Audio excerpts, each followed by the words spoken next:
un poco su rol, es coordinador de la UTI del Hospital Alemán. Soy coordinador de la terapia intensiva del Hospital Alemán de Buenos Aires y bueno, empezamos con Martín esto el año pasado a organizar el primer congreso argentino de ultrasonografía crítica y clínica. No dudamos jamás en elegir esta ciudad por ser el centro del país.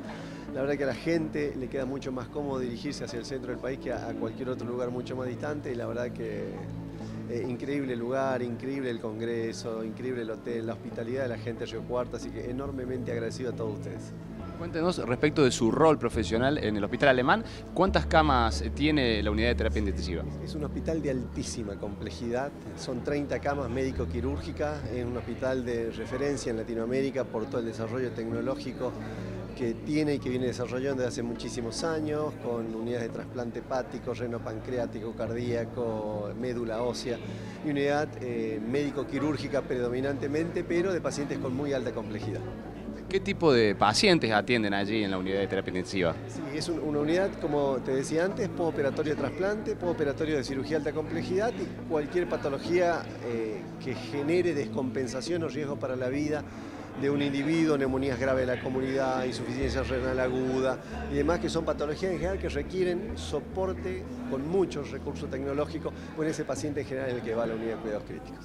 Respecto justamente a los equipos tecnológicos, ¿cuál es el rol o el protagonismo que tienen los aparatos de ultrasonografía? Sí, es buenísima tu pregunta. La verdad que la ultrasonografía se ha democratizado. Antes era patrimonio o del especialista en cardiología que hacía ecocardiografía o del especialista en diagnóstico por imágenes.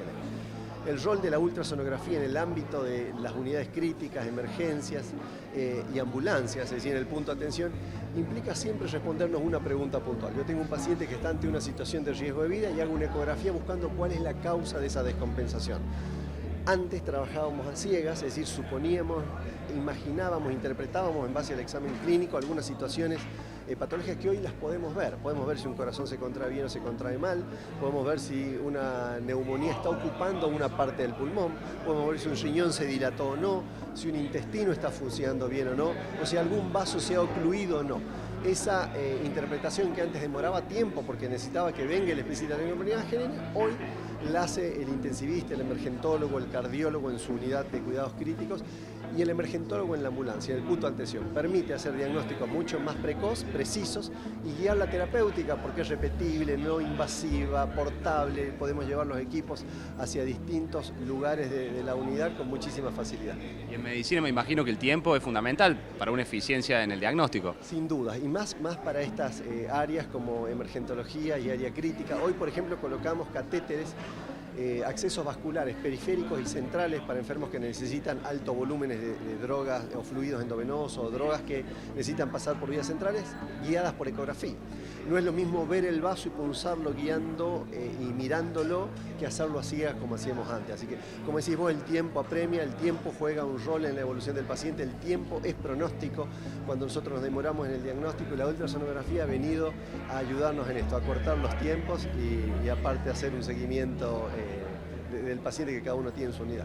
Veíamos recién en el auditorio los equipos mucho más pequeños de lo que estábamos acostumbrados a ver, portables, bueno, un poco la tecnología va de la mano un poco con la salud. Bueno, es otra cosa que en Río Cuarto han venido las principales empresas, no solo en Argentina, sino en el mundo, empresas de prestigio internacional que por suerte ocupan un rol fundamental en todas las instituciones a lo largo y a lo ancho, no solo del país sino del mundo. Equipos que tienen las mismas prestaciones que un equipo grande puestos en un portátil, un equipo que puedo trasladar, que puedo movilizar con facilidad. Así que esta ha sido una oportunidad también para toda la gente que ha asistido a estas jornadas, a este congreso, primer congreso argentino de terapia crítica, de ver los nuevos desarrollos tecnológicos en materia de ultrasonografía. Recién al comienzo decías que los especialistas eran en el primer momento los que podían acceder al uso de tecnología. Hoy por hoy, ¿qué tipo de profesionales pueden hacer uso de aparatos de ultrasonografía? Excelentísima la pregunta. Hay un artículo de una revista muy prestigiosa que muestra una foto de cómo ha ido desarrollándose la ultrasonografía por especialidad. Obviamente empieza en los años 50 solamente con la cardiología, ya en los años 60, 70 empieza a incorporarse a obstetricia y a ginecología. Y hoy en día atraviesa a todas las especialidades clínicas. Un internista en la sala de medicina interna, un internista en su consultorio, un cardiólogo en su consultorio, un ginecólogo en su consultorio pueden hacer ecografía a sus pacientes y ayudar a que el diagnóstico sea muchísimo más precoz y preciso. Mira, yo te voy a contar una pequeña anécdota. Hace unos años tuve la oportunidad de estar en el George Washington Hospital allá en Washington, en Estados Unidos. Y fue para mí una sorpresa cuando veo los consultorios de pediatría, de guardia, obviamente esos hospitales gigantes americanos, y me sorprendió cómo cada pediatra tenía un ecógrafo portátil al lado de su camilla y a los nenes se los insonaba, no se los irradiaba. Es decir, hacer una placa, una tomografía, obviamente cuando uno analiza el costo-beneficio, bueno, a veces el beneficio supera el riesgo y uno hace el estudio. Pero no deja hacer una irradiación, y más en un niño pequeño. Bueno, ya en esa época en Estados Unidos no se irradiaba a los pediátricos y se los insonaba y se les hacía ecografía para evitar justamente eso.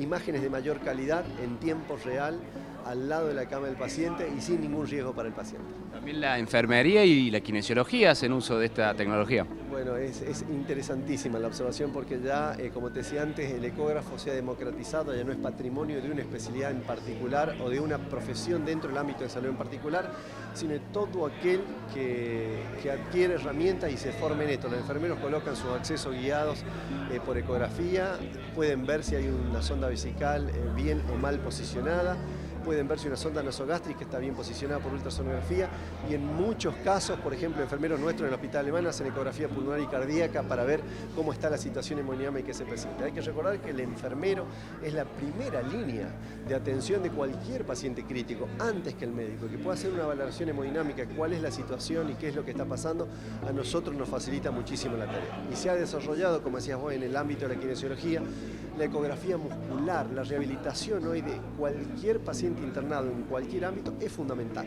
y valorar la pérdida de masa muscular y el crecimiento de la masa muscular concomitantemente el enfermo se va rehabilitando es de vital importancia. Ni hablar para los kinesiólogos respiratorios que usan ecografía pulmonar, diafragmática, también con muchísimas habilidades.